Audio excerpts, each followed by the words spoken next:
वो कहानी बुनता है, किस्से सुनाता है, इतिहास के पन्नों से किरदार को खींच लाता है और वो किरदार आपसे बातें करते हैं, आपको बताते हैं कि हाँ, हमने इतिहास को देखा है।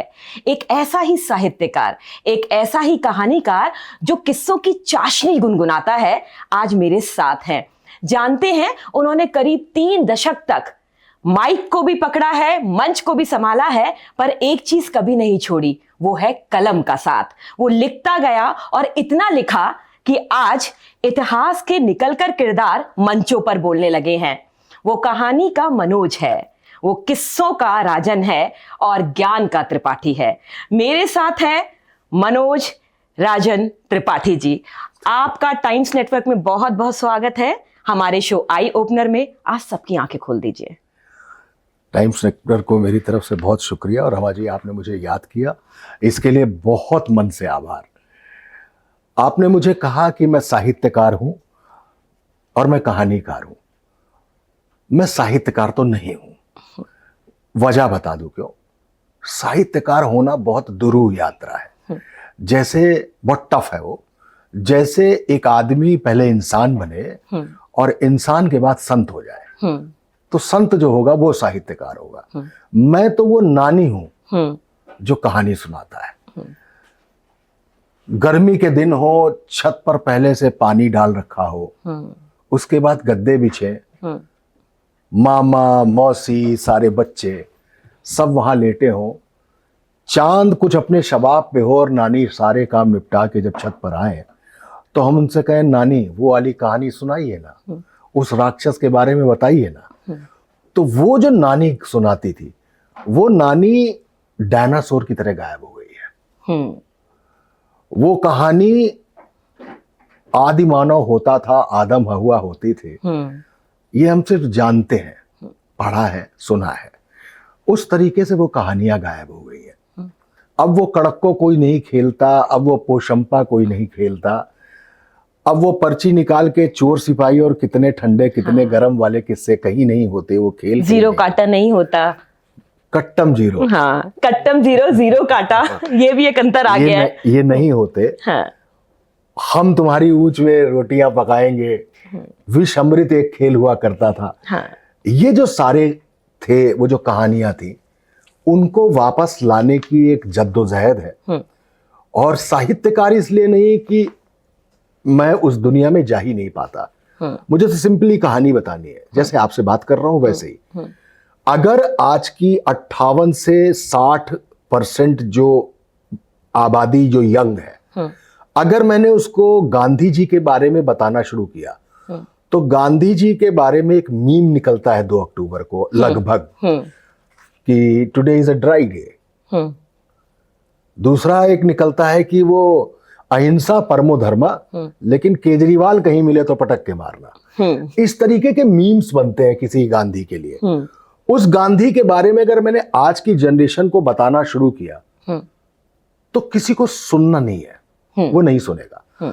तो मुझे एक मुन्ना भाई बनना पड़ेगा। और वो मुन्ना भाई जब केमिकल लोचा बताता है तो गांधी समझ में भी आता है। आपका लुक भी फिट हो जाता है कि जब आप चकल्लस की बातें करते हैं तो आपका लुक भी फिट हो जाता है। क्योंकि मैंने जब आपको 16 साल पहले फील्ड में देखा था तो कुछ ही बाल सफेद थे। हाँ। अब तो आधे अनुभव के बाल सफेद कर लिए हैं आपने। और आपने कहा आप घर की नानी हैं, तो मैं नानी के आगे ननिहाल के किस्से कहने की हिम्मत करूंगी आज। हाँ, मेरा पहला सवाल आपसे है, धुरंधर 2 धमाका मचा रही है। हाँ। धुरंधर में किरदार है, हाँ। जो आपकी किताब से भी निकल करके आया। हाँ। उसमें अतीक को बताया गया है, पाकिस्तान के साथ एक कनेक्शन है, एक नोटों की खेप तैयार होती है, उत्तर प्रदेश में लाई जा रही है, क्योंकि कुछ उन्हें बड़ा गेम मचाना है। उससे पहले ही उसको सल्टा दिया जाता है। 52 दिन की कहानी उमेश पाल की मौत से लेकर के अतीक तक के आपने लिखी। कितना कनेक्शन आप जोड़ पाते हैं इस धुरंधर 2 से उस किरदार का? आपने मुझसे सवाल पूछा कि जो अतीक अहमद है उसको उसमें दिखाया गया है, और जब 60,000 करोड़ की नकली करेंसी नेपाल के रास्ते आ रही है तो अतीक अहमद को सल्टा दिया गया। ये सवाल आज क्यों पूछा आपने मुझसे? रमा सोलंकी इतने सालों से जर्नलिज्म कर रही हैं, फील्ड पे जा रही हैं, अखबार रोज पढ़ती होंगी, अपना फोन रोज स्क्रॉल करती होंगी, ये सवाल धुरंधर के बाद क्यों हो रहा है कि वो आईएसआई का एजेंट था कि नहीं था? क्या देश के किसी भी जर्नलिस्ट में ये कुव्वत नहीं थी कि वो खबर निकाल पाता कि अतीक के आईएसआई से संबंध है? क्या लश्कर तैयबा से उसके कोई रिश्ते हैं? क्या वो नकली नोटों का धंधा करता था? क्या वो हथियारों की सप्लाई पाकिस्तान के थ्रू कराता था? ये कभी कोई रिपोर्ट आई क्यों नहीं? दूसरी बात, अगर ऐसी कोई रिपोर्ट थी तो आपने भी कहीं से मास कॉम किया होगा, पहली बार इंटर्न बनी होंगी, फिर रिपोर्टिंग शुरू हुई होगी और तब ये करियर यहां तक पहुंचा होगा। तो आईएसआई ऐसा तो है नहीं कि एक आईएसआई से संपर्क के लिए कृपया 9 दबाएं, तो ऐसा तो नहीं है कि 9 दबाया और आईएसआई से संपर्क हो गया। आईएसआई से मनोज राजन त्रिपाठी अगर पाकिस्तान महीने में 4 बार 5 बार फोन करना शुरू करेंगे तो ये नहीं कि मैं कोई दोषी हूं, लेकिन मैं स्कैन पे हूं, बिल्कुल रेडार पर है। कश्मीर से लेकर कन्याकुमारी तक, गुजरात से लेकर पश्चिम बंगाल तक एक छोटा से छोटा स्लीपर सेल भी स्कैन पर रहता है और वो पकड़ लिया जाता है। ओके, 60s, लेट 60s में अतीक पैदा हुआ है, 75 में उसने पहला क्राइम किया है, 4 से 5 बार का वो एमएलए है और 1 बार का सांसद है। वो सांसद है जिसके एक वोट से परमाणु संधि के दौरान यूपीए की जो मनमोहन सिंह गवर्नमेंट थी वो बची। इसके बाद 2017 में भी वो चुनाव लड़ने के लिए उतरा। उमेश पाल की हत्या की 250 के आसपास मुकदमे हैं उसके ऊपर। इतने सालों में ये बात 2026 में ही क्यों आई कि वो आईएसआई का एजेंट था, कि वो लश्कर तैयबा से उसके रिश्ते थे, कि वो हथियारों की खेप सप्लाई करता था, कि वो नकली नोटों का धंधा भी करता था? इसलिए आई क्योंकि अभी तक किसी को मालूम नहीं था। एक अखबार की कतरन दिखाई जाती है कि हाँ इसमें ये ऐसा ऐसा था। तो मैं कहता हूं कि जिस दिन अतीक मारा गया है उसकी दोपहर की बात है, जब धूमनगंज की पुलिस, इलाहाबाद के धूमनगंज की पुलिस उमेश पाल मर्डर के वेपन रिकवरी के लिए उसको कसारी मसारी ले जाते हैं, जहां एक खंडहर में वो सारे वेपन थे। उसके बाद धूमनगंज में उसकी पूछताछ होती है और पूछताछ में वो ये बताता है कि मेरे संबंध आईएसआई से हैं, मेरे संबंध लश्कर तैयबा से हैं, मैं बस ये 2 बातें। हथियार हम वहां से मंगाते तो ड्रोन ड्रॉपिंग के जरिए आते थे। कसारी मसारी का पहला पन्ना पढ़ेंगे तो ड्रोन ही आ रहा है पाकिस्तान से। हाँ। और गुरदासपुर जो पंजाब का पाकिस्तान बॉर्डर से सटा हुआ है, वहां गिरता है, वहां ड्रॉप होता है। हाँ। और उस स्पॉट पर खड़ा हुआ है इरफान खुर्जेवाला। हाँ। इरफान खुर्जेवाला देश का सबसे बड़ा वेपन सप्लायर, स्मगलर। ये बात इतने सालों में, 75 का पहला क्राइम और 2026 में धुरंधर 2 रिलीज होने के बाद आईएसआई का मसला इतने दिनों बाद क्यों आया? पहले क्यों नहीं आया? उसने राजू पाल सिटिंग एमएलए को 5 किलोमीटर तक दौड़ाकर गोली मारी। बिल्कुल। जमीन के एक हिस्से को अपनी टाउनशिप की डिजाइन बिगाड़ने से बचाने के लिए मदरसे में पढ़ती 13 से 14 से 15 साल की बच्चियों के साथ उसके गैंग ने उसने एक गरीब महिला को उसकी जमीन हथियाने के लिए उसके पति और उसके बेटे को करंट लगा के जनरेटर से उसको मार डाला।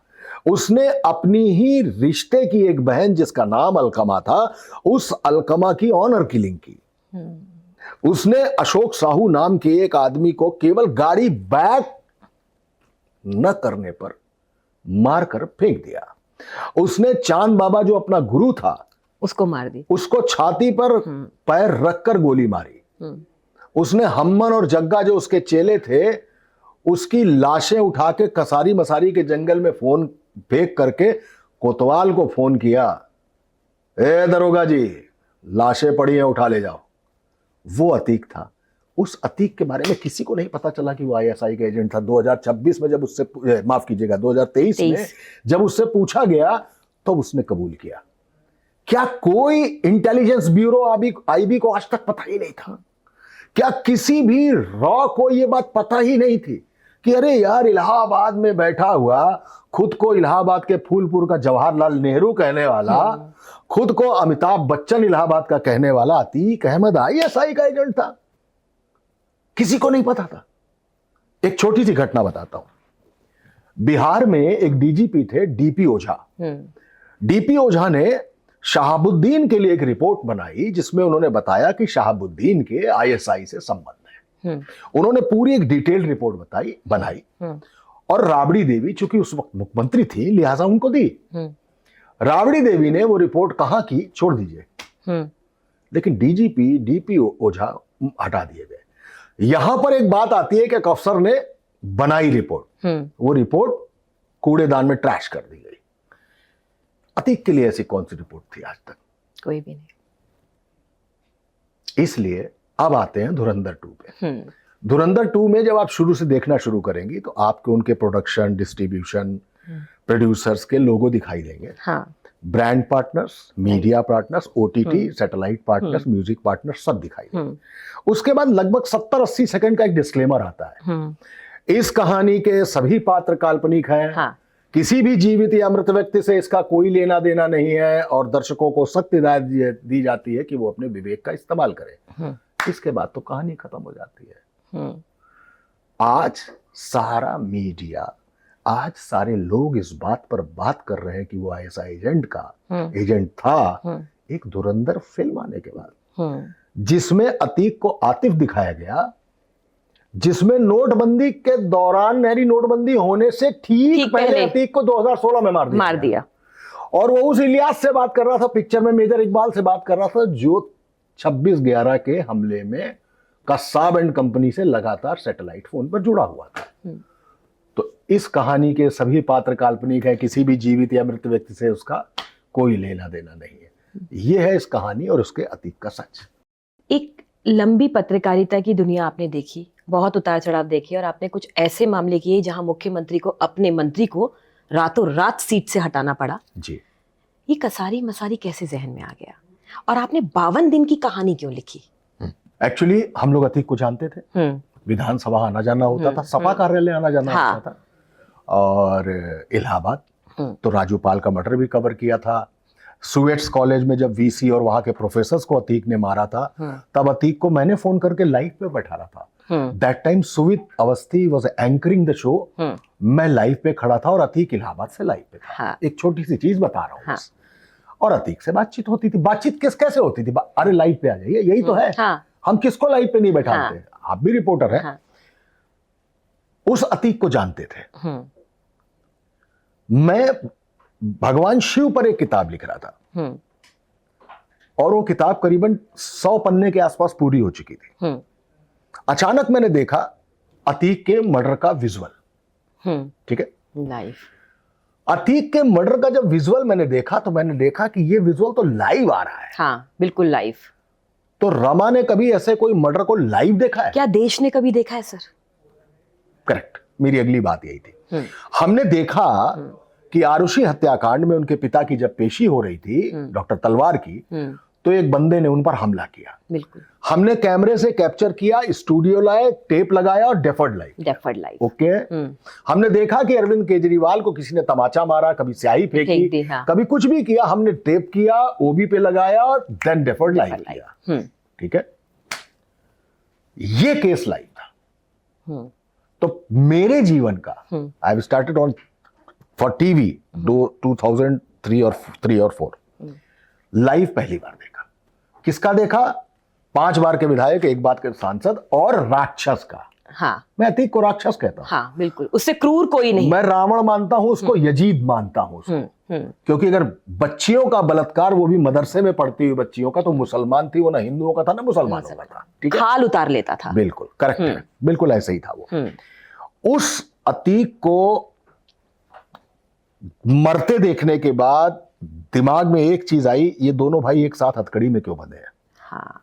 दूसरी दूसरी बात जहन में आई कि इस उत्तर प्रदेश में 3,500 से ज्यादा हाफ एनकाउंटर हो चुके हैं, लेकिन जो पुलिस अतीक के आसपास लगी थी उसके हाथ होल्स्टर पे क्यों नहीं गए? कम से कम पैर पे ही गोली मार देते। पैर पे। लेकिन वो मारते रहे, और किसी तमंचे से गोली नहीं मार रहे हाँ। थे। तमंचा मतलब कट्टा। कट्टा, और इससे पहले कट्टे ही सुने थे, एक पिस्टल बाहर से आ रही है। मैं इसका किस्सा भी आपसे सुनना चाहूंगी। वो पिस्टल को जब एक बार आप कॉक करके चलाते हैं तो ऑटोमेटिक है, कई बार गोली चलती है उससे। जिगैना उसको ओके। कई बार मारते रहे, आराम से मारा, मारने के बाद पिस्टल फेंकी, पिस्टल फेंकने के बाद जय जय श्री राम के नारे लगाए, और तब खाकी ने आराम से जाके उनको पकड़ लिया। ये मेरा दूसरा सवाल। तीसरा जो मेरी मेमोरी काम करती है, तालिबान में एक इलाका है पंजशीर। उस पंजशीर पर तालिबान कब्जा इसलिए नहीं कर पा रहा था कि लॉयन ऑफ पंजशीर के नाम से मशहूर जो थे अहमद शाह, वो लगातार तालिबान से लड़ रहे थे। उनकी इस दमदारी को देखते हुए एक विदेशी चैनल ने उनका एक इंटरव्यू लिया। इंटरव्यू चल रहा था, कैमरामैन सामने लगे थे, क्रू अगल बगल खड़ा था, और अचानक सबने अपने बेल्ट के बटन दबाए और सबके सब मर गए। हाँ। और अहमद शाह भी मर गए। यानी वो नकली पत्रकार बनकर आए थे, and they all are Taliban के सुसाइडल बॉम्ब, ठीक, सुसाइडल बॉम्बर। तो मैंने तीसरा सवाल ये था कि यार इनको पत्रकारों ने मार दिया। तो आज मीडिया की भीड़ में एक स्पेस है किसी अरविंद केजरीवाल पर स्याही फेंकने का, किसी आरुषि के बाप को पर हमला करने का, और किसी अतीक को मारने का। ये कैसे आया? ये मीडिया की ग्रोथ है। अच्छा, इसे आप ग्रोथ कह रहे हैं। मेरा यही सवाल है कि ये कैसे आया? ये सवाल तरीके से आया कि घटना के जरिए? नहीं, वो मुझे अहमद शाह याद आ गया ना। हाँ, अब इसके बाद उत्तर मिल गया। हाँ, अहमद शाह याद आ गया। अब मैंने ठीक नेक्स्ट डे, पहले तो रात में ही मैंने करीबन 3 बजे मेरे जो पब्लिशर है जिनके लिए मैं भगवान शिव की किताब लिख रहा, अमेजॉन वेस्टलैंड, मैंने उनसे कहा मैं ये कहानी रोकता हूं, मुझे अतीक पर कहानी करनी है। तो कहानी ऐसे नहीं होती है, बोर्ड बैठता है, सिनॉप्सिस जाता है, फिर वो तय करेंगे।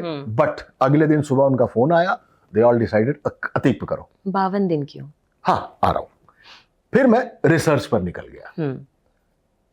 52 दिन इसलिए कि जैसे आज तक की सबसे बड़ी नॉवेल समझ लीजिए या जो भी समझ लीजिए, मैं आज तक की सबसे बेहतरीन स्क्रीन प्ले, सबसे बेहतरीन कहानी अगर किसी को मानता हूं तो रामचरितमानस को मानता हूं। वजह, उसमें एक कैरेक्टर है जो घर से निकाल दिया गया है। निकाला किसने? माँ ने। ठीक है। बाप मर गया, पैदल चल रहा है, विलन आता है। विलन कौन है? जिसकी लंका है, सोने की लंका। एक मां, इधर पत्नी, उसको उठा ले गया। अब फाइटिंग केजीएफ वाली, ठीक है। मुझे लगा कि रामचरितमानस अगर लिखी गई तो उसमें कैरेक्टर राम का जितना बेहतरीन तरीके से उठाया गया, सिर्फ रावण पर रामचरितमानस नहीं लिखी गई। करेक्ट है? राम, वो रावण जिससे बड़ा भक्त कोई था ही नहीं। भगवान राम से भी ज्यादा वो शिव भक्त थे। हिला दिया था मानसरोवर। तभी उसको 10 सिर मिले थे। 10 सिर का मतलब कि आप जैसे कभी आपने रैम्बो खेला हो या लोगी मारियो वीडियो खेला हो तो लाइफ्स मिलती हैं, तो रावण के पास 10 लाइफ थी। दशानन। मुझे लगा मैंने अतीक पर कहानी लिखी तो मैं एक विलेन पे कहानी लिखूंगा। नहीं लिखना। लोग कहेंगे यार अतीक का महिमा मंडन कर दिया। नहीं करना मुझे। रिसर्च की, लॉरेंस बिश्नोई गैंग, तिहाड़ जेल, बहुत आईपीएस, बहुत आईएएस। फिर मैं बुलंदशहर पहुंचा इरफान खुर्जेवाला को तलाशते हुए। फिर बुंदेलखंड जहां इन शूटर्स की ट्रेनिंग हुई थी। जिगैना चली टर्की से अजरबैजान, ईरान, पाकिस्तान होती हुई ड्रोन ड्रॉपिंग से यहाँ गिरी आके। ये पश्चिम में राठी भाटी, मुन्ना बजरंगी का कत्ल, विकास दुबे को क्यों शामिल किया? क्योंकि मीडिया हेडलाइन चला था कि अतीक की गाड़ी भी पलटेगी। तो फिर तो सबकी गाड़ी पलटेगी। तो मैं उनको बताना चाहता था ये क्यों कह रहे हैं कि दैट्स व्हाई विकास दुबे। ठीक है, खैर उस पर आता हूं। फिर मुझे लगा कि इस कहानी का जो सबसे स्ट्रॉन्ग पॉइंट है, जिसको आप कॉपी बोलते हैं, एंकर जिसको, इस कहानी का एंकर सिर्फ ये है कि उमेश पाल के मर्डर से लेके अतीक के मर्डर तक जो 52 डेज की कहानी है, उसमें मर्डर की प्लानिंग कैसे हुई, एग्जीक्यूशन की कैसे हुआ, दिस इज द स्टोरी। इसलिए मैंने 52 डेज की कहानी लिखी और उसमें अलग तरीके की कोई कहानी अपने आप। कि अतीक उधर से छूट रहा है, इधर उमेश पाल मर चुका है। हाँ। कैसे ये प्लानिंग होगी? तो जो ये कैमरा मुझे देख रहा है, मैं इस कैमरा के पीछे बैठे हुए कैमरा पर्सन को देख रहा हूं, इसकी बैक स्टोरी क्या है? एक ऐसा किरदार निकाल के लाना जो सच में घुमा रहा था। मैं उन 3 लड़कों के पीछे गया। मैं उस जिगैना जो पिस्टल है 9.5 लाख रुपए की। हाँ, करीब 9.5 लाख। इन लड़कों के पास 90 रुपए नहीं है भूजा खाने के लिए। जेब में कुछ नहीं निकलता है। कुछ नहीं निकलता। हाँ। ठीक। रोहिणी कोर्ट में ये मिलने गए थे, टिल्लू तेजपुरिया को मारना था। टिल्लू तेजपुरिया मतलब लॉरेंस बिश्नोई का एंटी है। हाँ। जितेंद्र गोगी उनसे मिलता है, टिल्लू तेजपुरिया को मारना है। टिल्लू तेजपुरिया तारीख पे नहीं आता है, और जितेंद्र गोगी को उसी रोहिणी कोर्ट में वकील के वेश में आए हत्यारे मार देते चले हैं, जाते हैं, गिरा देते हैं। ठीक है।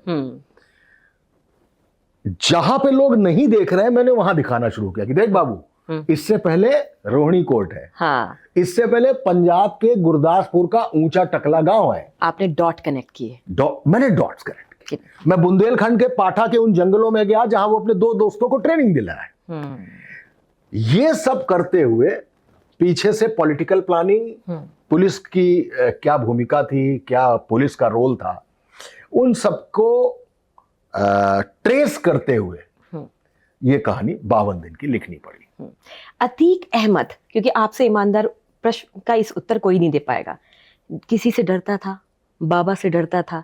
क्योंकि इस राज्य ने एक तस्वीर बहुत देखी। वो तस्वीर थी कि एक मुख्यमंत्री, वो भी इतना ताकतवर मुख्यमंत्री, उसके कुत्ते से हाथ मिला रहा था और काफी वायरल भी हो रही है।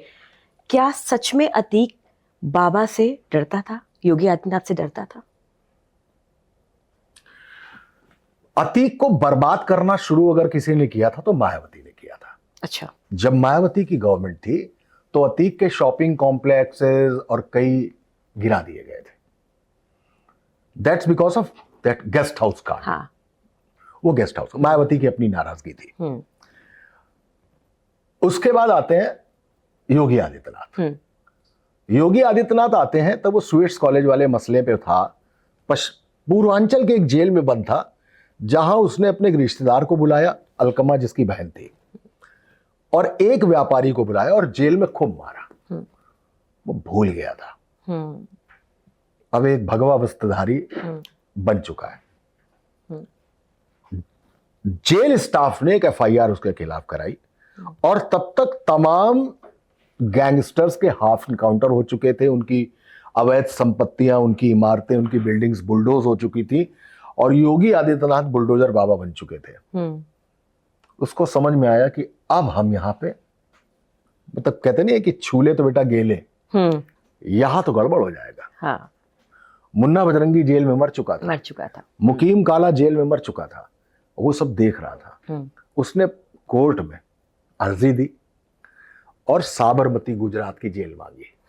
हो गया ट्रांसफर। ठीक वैसे ही जैसे मुख्तार अंसारी का पंजाब में शरण मांगी, वो समझ गया। ये वो पार्ट है जहां पे ये समझ में आता है कि अतीक बाबा से डर गया। अब उमेश पाल पे आते हैं। अतीक जब चला गया तो अतीक के जो पार्टनर से, देखिए एक बात समझ लीजिएगा, 5 से 7 हजार करोड़ का धंधा है अतीक का। बिल्कुल। विद इन गवर्नमेंट, पुरानी गवर्नमेंट्स, नेता, बिल्डर, यहां से लेके दिल्ली तक, उस तिजोरी अभी खाली हुई कि नहीं हुई? उस कॉकस में शामिल है। हाँ। इन लोगों के लोग, इनके पैसे इन्वेस्ट है। हाँ। ठीक है। अतीक उस पैसे के कार्पस को संभालने वाला व्यक्ति था। अब उसकी जो एलिना सिटी नाम था शायद उसका, वो जो एलिना सिटी गंगा कछार में कौसाम्बी तक पूरी जमीनें फैली हुई है, उसका काम उसने सौंपा उमेश पाल को। उमेश पाल, राजू पाल जो विधायक जिसको दौड़ाकर मारा था अतीक ने, उसका चश्मदीद गवाह था, लेकिन 2 करोड़ रुपए लेके गवाही से पलट गया। मतलब ऐसे ही है शायद। इसके बाद वो अतीक के लिए काम करने लगे, लेकिन राजू पाल भी अतीक का ही चेला था। अब इसके बाद जमीन तो बिक रही थी, लेकिन उमेश पाल पैसा नहीं दे रहा था। 2-3 बार 4 बार उससे पैसा मांगा। फाइनली उसने कहा कि आज एक बिल्डर की शादी है, वहां पे हम भाभी को पैसा दे देंगे, यानी शाइस्ता को। वो जो शादी थी, उस शादी में बहुत हॉट टॉक हो गई, क्योंकि तब तक उमेश पाल भारतीय जनता पार्टी ज्वाइन कर चुका था। उसने वहां पर कहा कि ज्यादा अतीक अतीक वरना अतीक को उठा के जमीन में गाड़ देंगे। ये उमेश पाल ने कहा। यहां से अतीक को समझ में आया कि अतीक खत्म, अब तो यूपी की भाषा में अब तो लौंडे टीप मार के निकल रहे हैं। और ये ईगो उसमें बहुत था। इस ईगो को डर ने खत्म कर दिया था। हाँ, ये ईगो बहुत था उसमें। मतलब आज इतना आसानी से अतीक कह रहे हैं, लेकिन उस समय इतनी बातें करना बहुत मुश्किल जो होता था। देन ही प्लान कि इसको मारना है। उमेश पाल को मारना सिर्फ उमेश पाल का मर्डर नहीं था। उमेश पाल को मारना मैसेज था कि योगी आदित्यनाथ, तुम जो योगी हो, तुम जो गोरक्षनाथ की पीठ में बैठे हुए हो, वहां के महंत हो, भगवा वस्त्रधारी हो, उत्तर प्रदेश के मुख्यमंत्री हो, अब तुम्हारे सामने तुम्हारे ही बुलडोजर, तुम्हारे लॉ एंड ऑर्डर को चैलेंज करके दिखाता हूं। उसने उमेश पाल का मर्डर ऐसे प्लान किया कि 7-8 लोग गोली चला रहे हैं। गुड्डू बमबाज को देखा आपने, गुड्डू मुस्लिम को? गुड्डू मुस्लिम का अगर वो विजुअल देखेंगी तो उसमें गुड्डू मुस्लिम थैले से बम निकाल के इधर उधर फेंक। हाँ, जैसे एक आम बात है। क्यों? ग्रेंजर क्रिएट करना है। राइट। उसकी क्या बोलते हैं, उसका स्केल बढ़ाना है। उस मर्डर का स्केल बढ़ाना है। 2 मोटरसाइकिल वाले आते, पट पट मारते, उमेश पाल को चले जाते। हाँ, हत्या हो गई उमेश पाल की। वो जो सीन बन रहा है, 4-4 सीसीटीवी लगे हैं, धनाधन पूरे दोमनगंज इलाके में धुआं उड़ रहा है। This is the message, Gabbar is back. ये मैसेज उसको देना था उसमें। आपने बहुत सारे मुख्यमंत्रियों को देखा है, कवर किया है, उनसे बातचीत की है। नेताजी मुलायम सिंह यादव, जिन्होंने इस पार्टी को खड़ा किया, और अखिलेश यादव, आप इन 2 तस्वीरों को कैसे देखते हैं उत्तर प्रदेश के संदर्भ में? मुलायम सिंह यादव सैफई से निकला हुआ एक देहाती आदमी, लड़का था, ठीक है? वही जैसे हम कानपुर से आए होते हुए दिल्ली तक, फिर मुंबई तक पहुंचे, तो वहां के छोटी जगह का जब निकलता है ना, तो उसके पास हासिल करने को बहुत चेक होता है। बहुत सारे सपने होते हैं, वो जागते जागते भी सपने देखता है, वो सपनों के अंदर भी सपने देखता है। वो मुलायम सिंह आते हैं और वो मुलायम सिंह धीमे धीमे अपनी जमीन बनाते हैं, और जब जमीन बनाते हैं तो धरती पुत्र कहलाते हैं। उस मुलायम सिंह ने समाजवादी पार्टी खड़ी की। वजह थी कि पहले कांग्रेस थी, ब्राह्मण भी कांग्रेस का वोटर था, पिछड़ा भी था, दलित भी था, मुसलमान भी था। उसके बाद इस कांग्रेस के बीच से पिछड़ों को निकालकर मुसलमानों को अलग करके MY फैक्टर यानी मुस्लिम यादव का फैक्टर बनाकर मुलायम सिंह यादव ने पिछड़ों की राजनीति शुरू की और एक अलग सत्ता खड़ी की। ठीक इसी तरीके से पंजाब में दलितों का सॉफ्ट आंदोलन चला रहे काशीराम ने, उनमें से दलित निकाले और दलितों की पॉलिटिक्स शुरू की। मुलायम सिंह यादव ने जमीन बनाई। जमीन बनाने के बाद दिमाग का आदमी था वो। उसने ठाकुर नेता के नाम पे मोहन सिंह पैदा किए। उन्होंने कुर्मी नेता के नाम पर बेनी प्रसाद वर्मा को खड़ा कर दिया। उन्होंने ब्राह्मण नेता के नाम पे जनेश्वर में से छोटे लोहिया को पैदा किया।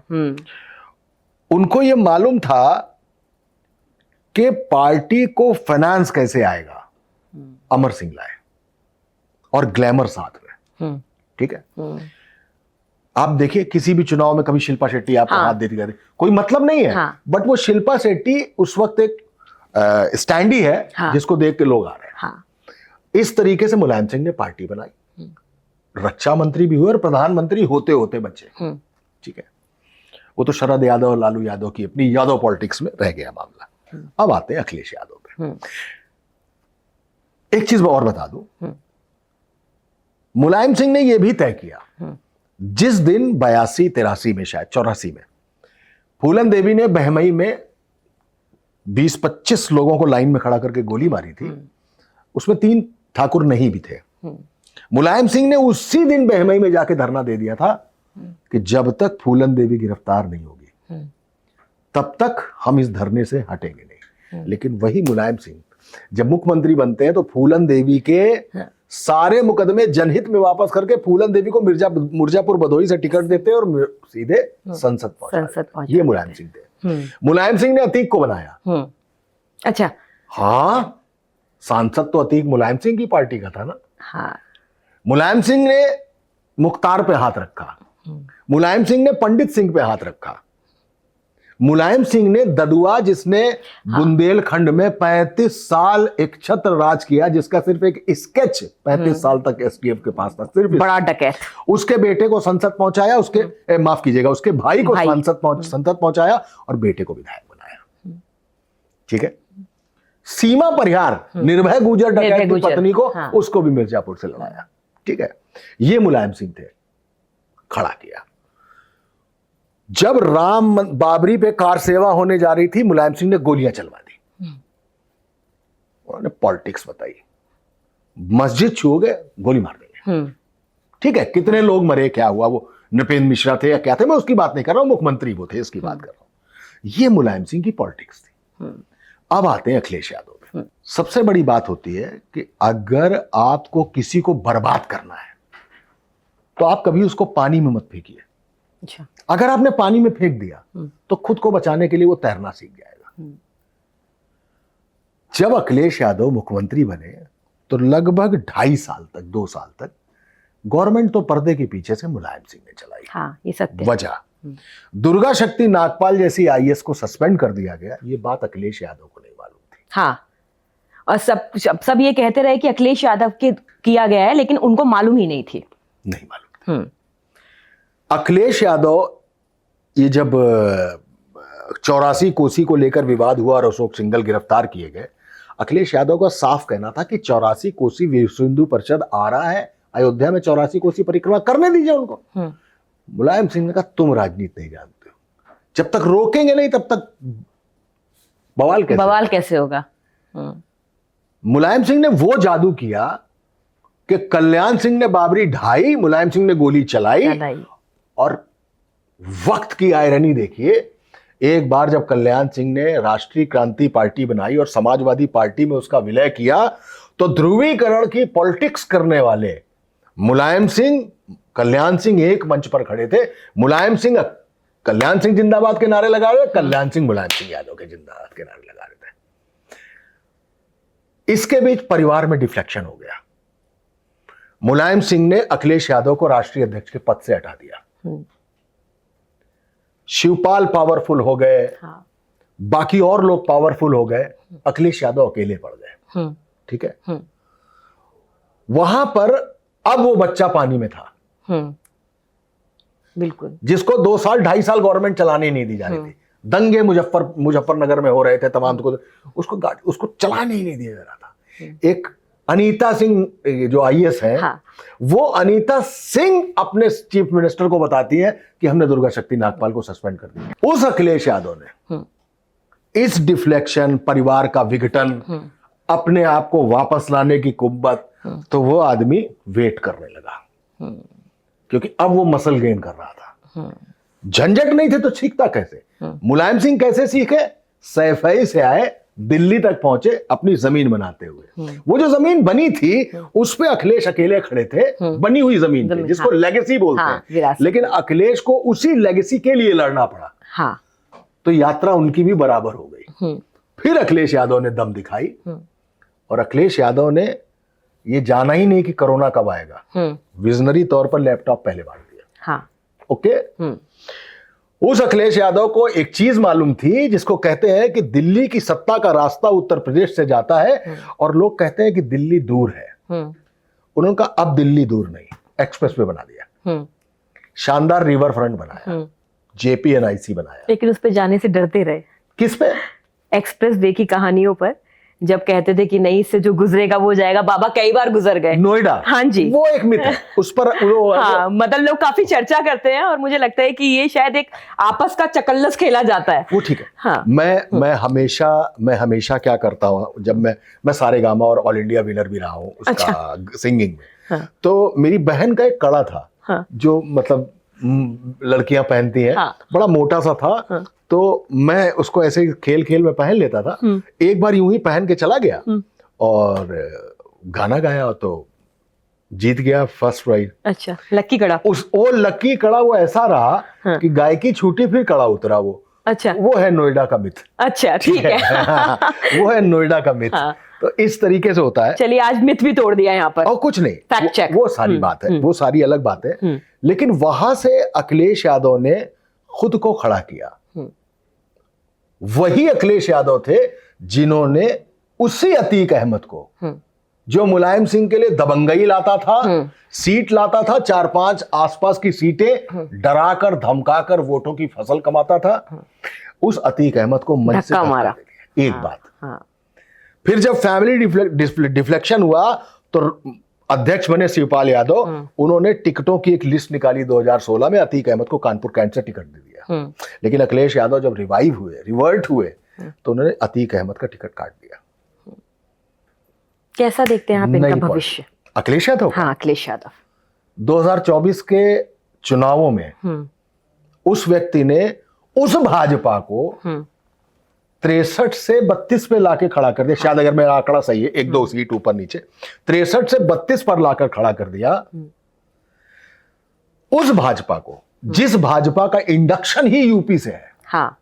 अगर राम मंदिर बाबरी मस्जिद का विवाद नहीं होता, अगर ये राम मंदिर नहीं होता तो भाजपा ही नहीं होती।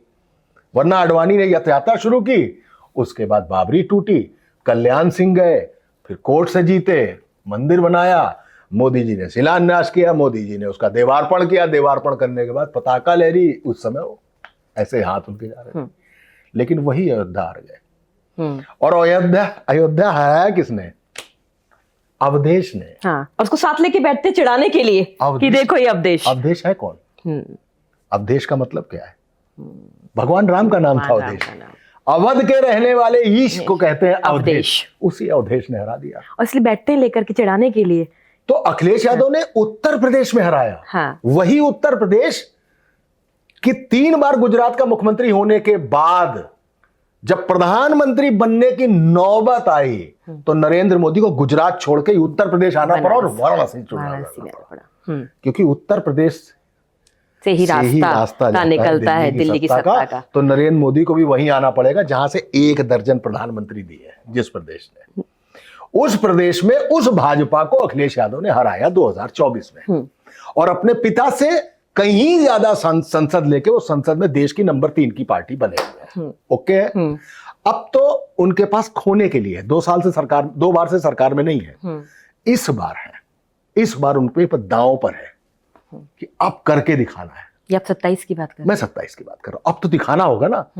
अभी तक तो 1 बार हारे, 2 बार हारे, इस बार 2024 में करके दिखा दिया। ठीक है। इसको देखते हुए लगता है कि अखिलेश यादव की पॉलिटिक्स 2027 में थोड़े नए तरीके से जाएगी। उसकी एक वजह भी है। नंबर 1, गौर कीजिए, भारतीय जनता पार्टी अब हिंदुत्व वाले फार्मूले से बाहर आ रही है। ठीक है। वजह, अब की बार 400 पार। अयोध्या के सिटिंग सांसद लल्लू सिंह ने कहा कि संविधान बदल देंगे। पूरे देश में मैसेज हो गया, संविधान बदल देंगे मतलब आरक्षण खत्म कर देंगे। हाँ, वो एक उन्होंने। अब मूंगफली जब तक इंटैक्ट थी, टूटी नहीं थी, तब तक वो मूंगफली हिंदू थी। जब वो टूटी तो उसके अंदर से 3 दाने निकले, एक अगड़ा, एक पिछड़ा, एक दलित। वो भारतीय जनता पार्टी जिसके एजेंडे में नहीं था, वो एजेंडा साबित करती है और जातिगत जनगणना का ऐलान कर देती है। वो भारतीय जनता पार्टी जिसने कभी सोचा नहीं था, बेवजह यूजीसी का एक मुद्दा छेड़ दिया। क्यों? पिछड़ों और दलित की राजनीति करनी है। वो भारतीय जनता पार्टी जिसमें अमित शाह और योगी आदित्यनाथ के बाद बीच में इस बात का झंझट है कि अगला प्रधानमंत्री कौन। ठीक। उसको लेकर अमित शाह उत्तर प्रदेश में स्थायी, अमित शाह मतलब सेंट्रल उत्तर प्रदेश में स्थायी डीजीपी नहीं बनने देती है, चीफ सेक्रेटरी नहीं बनने देती है। हाँ। योगी आदित्यनाथ अवनीश अवस्थी को चीफ सेक्रेटरी बनाना चाहते थे। रिटायरमेंट वाले दिन दुर्गा शंकर मिश्र बना दिया गया। हाँ। ठीक है। हाँ। अगला साल फिर एक्सटेंशन दिया गया। हाँ। जब एक्सटेंशन देने की बात अवनीश अवस्थी को आई तो फाइल 3 बार लौटा दी। सारे मंत्री बैठा दिए कोटे के, केशव मौर्य, ब्रजेश पाठक, के शर्मा, फलाने समाने दिमाग के, काम कोई नहीं कर पाता क्योंकि ब्यूरोक्रेसी तो उन्हीं के हाथ में है, कंट्रोल। तो दोनों तरफ से चल रही है। तो भारत एक तरफ अखिलेश ने करके दिखाया, दूसरा, अब दलित और पिछड़े की राजनीति पर भारतीय जनता पार्टी आगे। तीसरी, उत्तर प्रदेश में जो विद इन पार्टी कलह चल रही है वो एक सोने की तश्तरी में चांदी के मुद्दों की तरह उन्होंने विपक्ष को दे दिया है। ये मेरे वो आधार है जो मैं बता रहा हूं कि शायद इस बार समाजवादी पार्टी ज्यादा बेहतर प्रदर्शन कर सके, और इस बार भारतीय जनता पार्टी के लिए वो चुनौती होगी। कांग्रेस को इसलिए नहीं मानता हूं कि कांग्रेस जब उत्तर प्रदेश में आती है तो उसको रोमिंग लगती है। हाँ। क्योंकि टावर सारे समाजवादी पार्टी के हैं। हाँ। तो उसको सिग्नल वहां से मिलते हैं। मुझे लगता है बिहार में भी रोमिंग लग जाती है। हाँ बिल्कुल, अभी तो हर जगह रोमिंग ही लग रही है। हाँ। मेरा अगला सवाल आपके ही उत्तर में से निकल करके आया है और दो सवाल एक साथ जोड़कर पूछ रही हूँ। अगला मोदी कौन?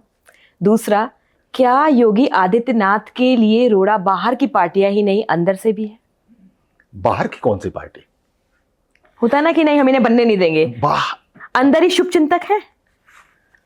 अंदर ही भाजपा जिसको आप पक्ष कहती हैं, हाँ, बाकी पार्टी इसको आप विपक्ष कहती है ना। हाँ, इसी पक्ष में विपक्ष बैठा हुआ। वही तो मैं कह रही हूं, अंदर शुभचिंतक है इनके। शुभचिंतक? हाँ। इतने बेहतरीन शुभचिंतक है, कुछ कहने के भाई योगी आदित्यनाथ तो कभी चॉइस थे ही नहीं मुख्यमंत्री। हाँ। मनोज सिन्हा बन रहे थे। हाँ। वो तो पूजा पाठ करके आ गए थे, मत्था टेका है बनारस। हाँ, पूजा पाठ करके आ गए थे। लेकिन अचानक योगी आदित्यनाथ आते हैं। हाँ। योगी आदित्यनाथ 2.5 साल तक गवर्नमेंट अपनी ठीक ठाक चला रहे हैं, यहां तक कुछ नहीं हो रहा है। हाँ। इसके बाद अचानक योगी आदित्यनाथ ने अपनी बुलडोजर एंटी माफिया, खासकर मुस्लिम, जब ये गाना शुरू किया तो पहली योगी 1 गवर्नमेंट के आधा टेन्योर गुजर जाने के बाद भारतीय जनता पार्टी के ही विधायकों ने, करीबन 100-150 विधायकों ने विधानसभा के वेल में उतरकर अपनी ही सरकार का विरोध शुरू किया। हाँ। हरीश द्विवेदी जैसा बस्ती का सांसद अपने ही कमिश्नर और डीएम के खिलाफ आंदोलन पर बैठ गया, यानी अपनी सरकार के खिलाफ। खरवार सांसद थे, उन्होंने चिट्ठी लिख दी योगी आदित्यनाथ के खिलाफ। करते करते योगी आदित्यनाथ की एक छवि बन गई। अब योगी आदित्यनाथ के बारे में एक सवाल उठता है, मोदी के बाद कौन? तो मोदी की अगर नेचुरल चॉइस पूछेंगे, हाँ, तो नेचुरल चॉइस तो अमित शाह होंगे ना। मित्र कच्चे नहीं, मित्र नहीं, कच्चे पक्के में, सुख दुख में, दुख में, हाँ, हर तरह से वो साथ थे। तो आप गौर करिए, चाहे कश्मीर से 370 हटानी हो या किसी भी बड़े मुद्दे पर बात करनी हो, CAA-NIA का उसका मामला चल रहा हो, सारे मामलों में अमित शाह को आगे करते हैं। बिल्कुल करते हैं, क्योंकि वो उनको आगे कर रहे हैं। इस बीच योगी आदित्यनाथ आ गए। अब तो मल्टी स्टारर हो गई फिल्म। शाहरुख खान कह रहे हैं मेरा रोल बड़ा करो, सलमान खान कह रहे हैं मेरा रोल बड़ा करो। अक्षय कुमार अपने अलग ही लगे हैं। अक्षय कुमार अलग लगे, वो है हेमंत विश्वा शर्मा। वो अलग ही अक्षय कुमार लगे, वो तो बस उस बंदे को एक अलग तरीके से खड़ा, और वैसे ही स्टंट करते हैं वो राजनीति के। He is PM in making. Yogi Adityanath से आपके इस कैमरे का फोकस यूं करने के लिए हेमंत विश्वा शर्मा को खड़ा किया जा रहा है।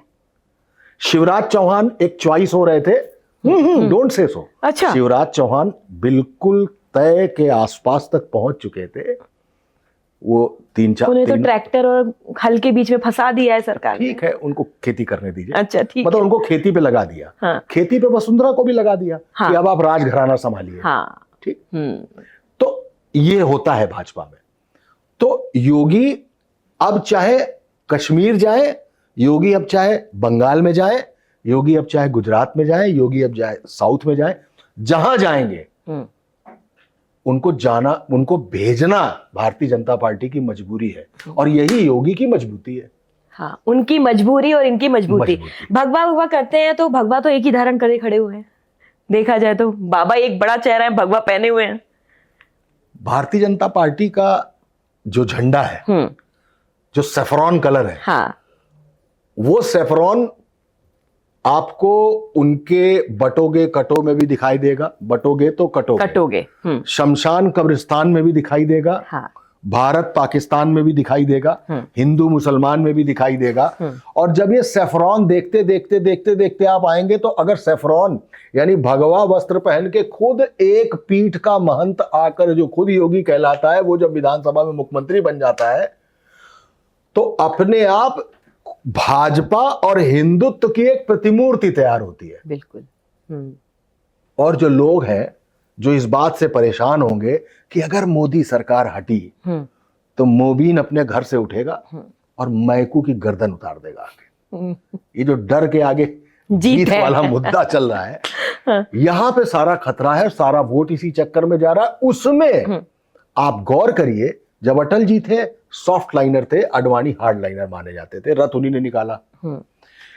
जब मोदी आए तो लोगों की सिंपैथी अचानक अडवाणी पे चली गई। हाँ। वो सॉफ्ट लाइनर कहलाने लगे और ये हार्ड, और मोदी हार्ड लाइनर कराने लगे। हाँ। आज की तारीख में मोदी फिर भी सॉफ्ट लाइनर है, योगी हार्ड लाइनर कराने लगे। आपने पश्चिम बंगाल की बात की। हाँ। मैं आपको पश्चिम बंगाल ले चलती हूँ, चुनाव आ रहे हैं। स्टाइल ऑफ पॉलिटिक्स की बात करें तो ममता बनर्जी दीदी और योगी आदित्यनाथ, क्या कुछ सेम है दोनों की स्टाइल ऑफ पॉलिटिक्स में? हाँ है। बताइए। नॉर्थ एंड साउथ मैग्नेट है दोनों। वहां भी एक मुर्शिदाबाद है। हाँ। वहां भी आए दिन आप देखेंगे कोई मुसलमान हिंदू काट दिया गया, कार्यकर्ता मार दिया गया। और तो मैं भी बंगाल गया बीच में कई बार, तो बिल्कुल सच बता रहा हूं। हाँ। मैंने देखा कि अगर आप हेलमेट नहीं लगाए हैं तो आपकी गाड़ी चेक होगी, लेकिन अगर आप स्कल कैप लगाए हैं तो गाड़ी पास हो जाएगी। समझिएगा इस बात को। ठीक यही यहां पे भी है, ठीक यहां पे भी है। वहां मुस्लिमों का तुष्टीकरण है, उत्तर प्रदेश में हिंदुओं का तुष्टीकरण है। हिंदुओं का तुष्टीकरण है। वहां पे मुस्लिम ध्रुवीकरण है, हिंदू मुस्लिम के बीच में हिंदू मुस्लिम ध्रुवीकरण है। यहां भी हिंदू मुस्लिम ध्रुवीकरण है। यहां का मुख्यमंत्री खुद जब कहेगा कि बटोगे तो कटोगे, ये और ऐसे ही वहां पे भी चलता है। तो ये दोनों प्रदेश मुझे एक दूसरे जैसे दिखाई देते। एक छोटा सा फर्क है, वहां पे बांग्लादेशियों की घुसपैठ मुझे दिखाई देती है। यहां पे एक पोरस बॉर्डर नेपाल का है जरूर, लेकिन घुसपैठ की थोड़ी कमी है यहां पे। तो स्टाइल ऑफ पॉलिटिक्स ये है कि योगी अपनी ही पार्टी से नहीं डरते, योगी अपने ही मोदी से नहीं डरते, योगी अपने ही शाह से नहीं डरते। ममता तो खुद मोदी है, खुद शाह है, खुद योगी है। हाँ। पार्टी की सब कुछ है वो। यहां पर योगी को मनाने के लिए मोदी को आना पड़ता है, कंधे पे हाथ रखना पड़ता है और फोटो शूट करा के ये बताना पड़ता है सब कुछ ठीक है, चंगासी, ऑल इज वेल। हाँ। ये एक सिमिलर पैरेलल पोस्टर दिखाई देता है। उस पोस्टर का कलर बंगाल वाले का थोड़ा हरा है। हाँ। उत्तर प्रदेश के पोस्टर का जो बैकग्राउंड कलर है वो सैफरॉन है, भगवा है। इतना तो समानता है। मतलब दोनों आगे मोर्चे पर आकर के ललकारते हैं। हाँ, ललकारते हैं। वो खुली पॉलिटिक्स है, खुली पॉलिटिक्स है। तो आप मानते हैं कि ये इन दोनों का काफी सिमिलर है? बस ये मान के चलिए कि धुरंधर है दोनों अपने तरीके के। अच्छा। एक धुरंधर 1 है, एक धुरंधर 2 है। अच्छा, धुरंधर 2 कौन है? अब किसी ये भी स्पष्ट कर दीजिए। किसी एक को धुरंधर 2 बताना पड़ेगा ना। नहीं, बॉक्स ऑफिस का धुरंधर 2 कौन है, आप ये भी बता दीजिए आप मुझे। नहीं, अगर आप भाजपा के पॉइंट ऑफ व्यू से पूछ रही हैं तो धुरंधर 2 तो भी योगी आदित्यनाथ है। अच्छा, ठीक है। लेकिन उस धुरंधर 2 को चैलेंज करने के लिए एक रहमान डकैत है। हाँ, मतलब यहाँ भी पूरी फिल्म चल रही है। एसपी चौधरी है। अच्छा, चलिए, एक बहुत बड़ी बात आपने यहाँ पे ये कह भी दी। ये हाथी कमजोर नहीं हो गया आपके उत्तर प्रदेश में? थोड़ा कमजोर हो गया है आपको लगता है? बसपा वो वाली चीज है, बहन जी कमजोर नजर आने लगी है, क्या है? मतलब आपका बसपा का भविष्य क्या देख रहे हैं? जैसे सेव द टाइगर एक स्कीम चली, हाँ, वैसे सेव द एलिफेंट एक स्कीम चली है जो खुद मायावती ने चलाई है। अच्छा। इतने सारे केसेस हैं, घर से निकलती नहीं, उन्हें बीजेपी बुलाती है बाहर। तो भारतीय जनता पार्टी ने, कबीर सिंह देखिए आपने? हाँ। कबीर सिंह में वो ट्रॉफी उठा रहा था तो कबीर सिंह कहता है, भारतीय जनता पार्टी ने कबीर सिंह की तरह मायावती को ऐसे कह दिया है, तो उन्होंने हाथी को बैठा दिया है। अच्छा, हाथी बैठा है? हाथी को बैठा दिया है। हाथी ये पहला हाथी है दुनिया का जिसने चुनाव में अंडा भी दिया है। अच्छा, हाँ, और सोच भी नहीं सकते थे। ठीक है, अंडा भी दिया है। तो वो हाथी अब आप देख रही हैं कि धीमे धीमे उठने की कोशिश कर रहा है। सपोर्ट लगता है। हाँ? सपोर्ट लगता है। सपोर्ट नहीं लगता। मैंने अभी आपको बताया कि वो मूंगफली जो इंटैक्ट थी हिंदू के नाम पर, वो टूट चुकी है। उसके 3 दाने हैं, अगड़ा पिछड़ा दलित। हाँ। 2024 में अखिलेश यादव चैलेंज कर चुके हैं। जरा सोचिए, अगर 63 की 63 सीटें 2024 में उतनी ही भारतीय जनता पार्टी को मिल जाती, तो क्या मोदी को इस तरफ नीतीश कुमार की बैसाखी और इस तरफ चंद्रबाबू नायडू की बैसाखी लगानी पड़ती? उत्तर प्रदेश ने धोखा दे दिया। और किस उत्तर प्रदेश ने धोखा दे दिया? जहां पे भगवा वस्त्रधारी गोरक्ष पीठ के महंत, अब ये नहीं पता उत्तर प्रदेश ने धोखा दिया है कि अंदर से किसी ने धोखा दिया है, बस। लेकिन आईना दिखा दिया। आईना क्यों दिखाया? आप भी तो उनको आईना दिखाने की कोशिश करते हैं। तो आईना जब अक्स देता है कभी कभी, तो सेम समझ में आता है। बिल्कुल। तो आप विद इन पार्टी जब पॉलिटिक्स करेंगे, तो कलह में अगर अखिलेश यादव के परिवार को नुकसान हुआ था, तो कलह भारतीय जनता पार्टी को नुकसान देगा। और वहां दे रहा है जहां से भारतीय जनता पार्टी पैदा हुई है। मैं आपका लेट मी कंप्लीट। उस दलित पिछड़े की पॉलिटिक्स को फिर एक बार बैलेंस करने के लिए बीजेपी ने बहुजन समाज पार्टी को थोड़ा सा पुश करके उठा दिया। 2 रैलीज हो चुकी हैं। वही जो तिलक तराजू और तलवार इनको मारो जूते चार वाली मायावती थी, जिन्होंने केमिकल और मेटल का रिएक्शन कराया और ब्राह्मणों को दलितों के साथ मिलाया और बताया कि ब्राह्मण शंख बजाएगा, हाथी बढ़ता जाएगा। उसी मायावती ने एक और दावा किया था, एक और नारा दिया था, मीम और भीम, मुसलमान और दलित ये मिल जाए तो ठीक है, पर वो माइनस पॉइंट हो गया उनका, उसमें नहीं हुआ।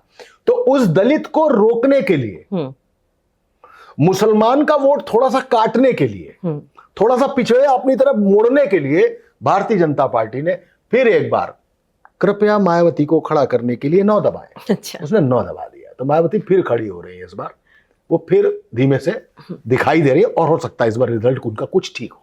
मतलब वो हाथी अंडा इस बार नहीं देगा, कुछ ऐसा लग रहा है। हाँ, हाथी अंडा इस बार नहीं देगा। इस बार अंडा नहीं देगा। पहली किताब हर राइटर के पास होती है, मजा तो तब है जब दूसरी किताब उसके पास हो। बिल्कुल। आपकी पहली किताब सबके सामने, दूसरी किताब भी है।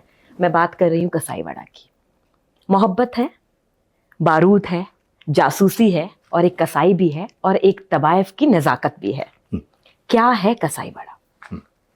लोग कहते हैं अतीक बहुत बड़ा माफिया था, मुख्तार उससे भी बड़ा डॉन था, भोपाल गैस त्रासदी में इतने लोग मर गए थे, कश्मीर में कश्मीरी पंडित जब निकाले गए, मारे गए, आरा मशीन में काटे गए, वो सबसे बड़ी घटना थी।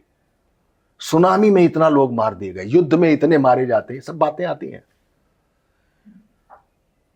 मैं उस बंदे की कहानी निकाल के लाया हूं जिसका नाम है कर्नल जेम्स स्मिथ नील, जिसको यूरोपियन ऑथर्स ने, यूरोपियन हिस्टोरियंस ने ईस्ट इंडिया कंपनी के कागजातों में बुचर कहा है।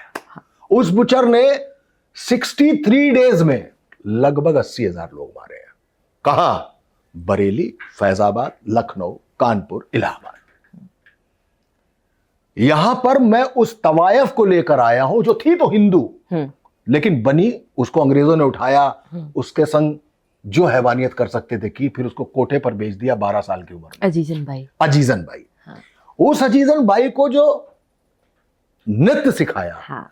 उसको जो तहजीब सिखाई, वो उमराव जान ने सिखाई। हाँ। ये अजीजन भाई वो है जिसके बारे में वीर सावरकर लिख चुके हैं।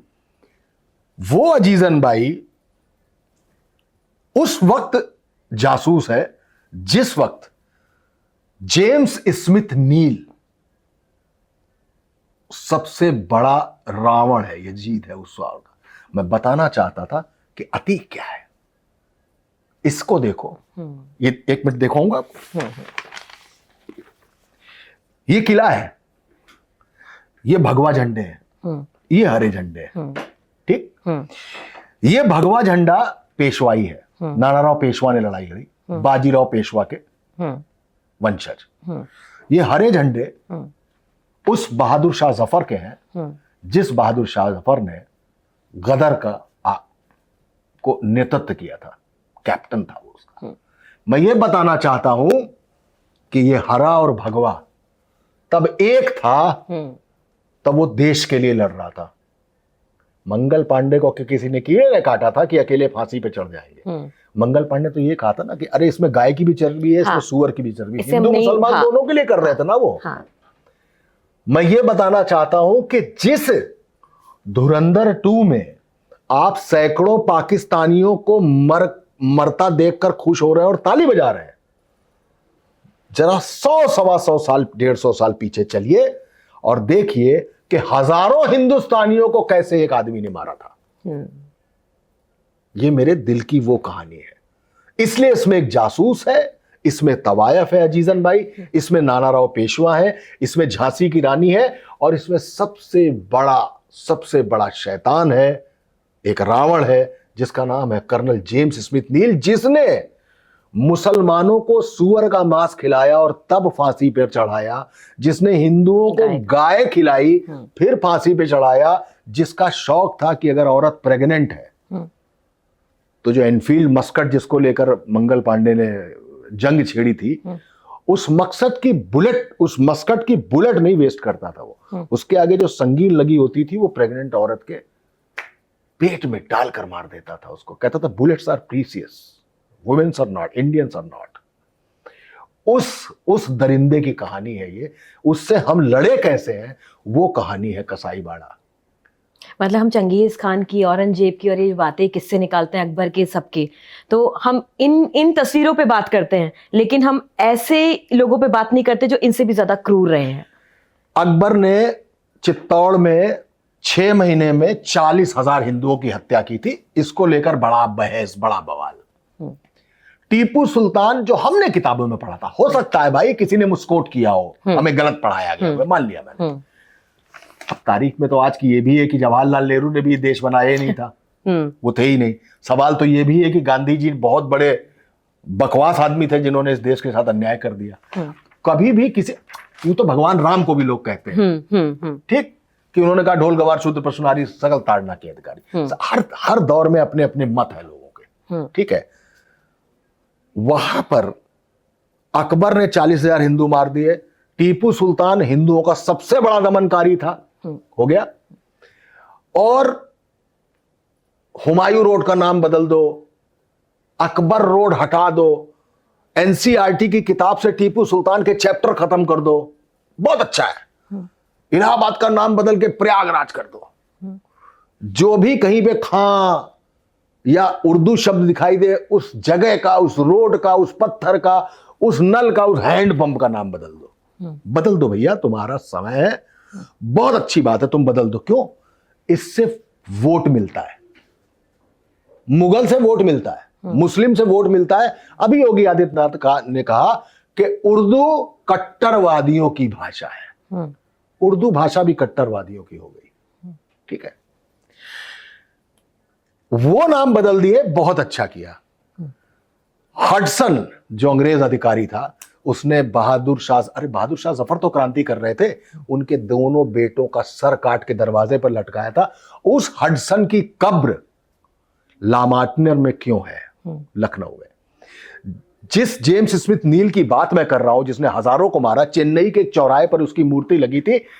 1929 के आसपास है कि आंदोलन जब के कामराज ने शुरू किया तो गांधी जी उसमें उतरे। उन्होंने कहा अहिंसा वाला आंदोलन करना।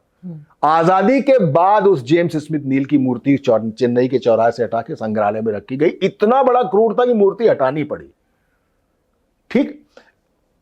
हैवलॉक रोड का नाम क्यों नहीं बदला गया? डलहौजी का नाम अभी भी डलहौजी क्यों है? लैंडौर है, और बहुत सारी चीजें, लैंसडाउन है, बहुत सारे लोग हैं। इनका नाम क्यों नहीं बदला? इनका नाम इसलिए नहीं बदला क्योंकि इनसे वोट नहीं मिलता। तो मैं कहता हूं कि अगर दम है तो किसी हैवलॉक रोड का नाम हिंदू रोड कर दो।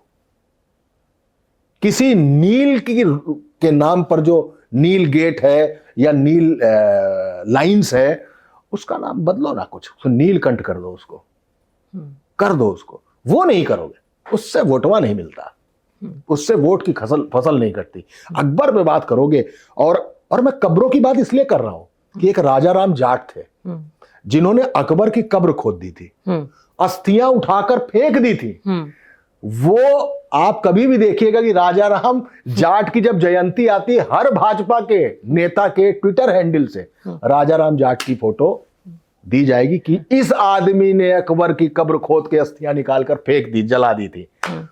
एक बार जरा इनकी भी अस्थियां निकाल के जला के दिखाए ना कोई, जिन्होंने 63 दिन में 80,000 लोग मार दिए थे, तब मैं जानूं कि क्रूरता किसने की थी और क्रूरता को इग्नोर कौन कर रहा है और एक क्रूरता को अंडरलाइन कौन कर रहा है। इसलिए किताब लिखी।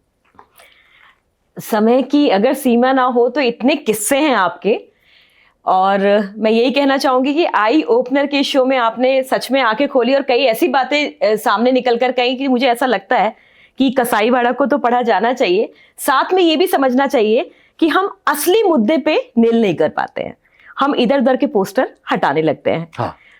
तो हमसे बात करने के लिए बहुत बहुत शुक्रिया। अगर आपने कुछ किताबें नहीं पढ़ी हैं तो यकीन मानिए, सच को जानना है तो उन्हें पढ़िए, समझिए और इस देश की तस्वीर को समझिए। जब हम नफरत करते हैं ना, तो जानते हैं सबसे पहले क्या खोते हैं? अपनी सद्बुद्धि, अपना विवेक। तो जब भी अगर हम किसी को पसंद ना करें तो दोनों तर्कों की तरफ जरूर देखें। आज की इस किस्सा गोई में, आज के इस आई ओपनर में हमने बहुत लोगों की तस्वीरों को जाना, कुछ ऐसी बातों को जाना कि मंच पे दिखाई देने वाले लोग हमेशा हाथ नहीं मिलाते, कभी कभी मन से उन्हें धक्का भी दे दिया जाता है। ये भी समझना जरूरी है, क्योंकि आई ओपनर की टैग लाइन है कि हर कहानी का एक सच होता है और वो सच जानना आपके लिए जरूरी है।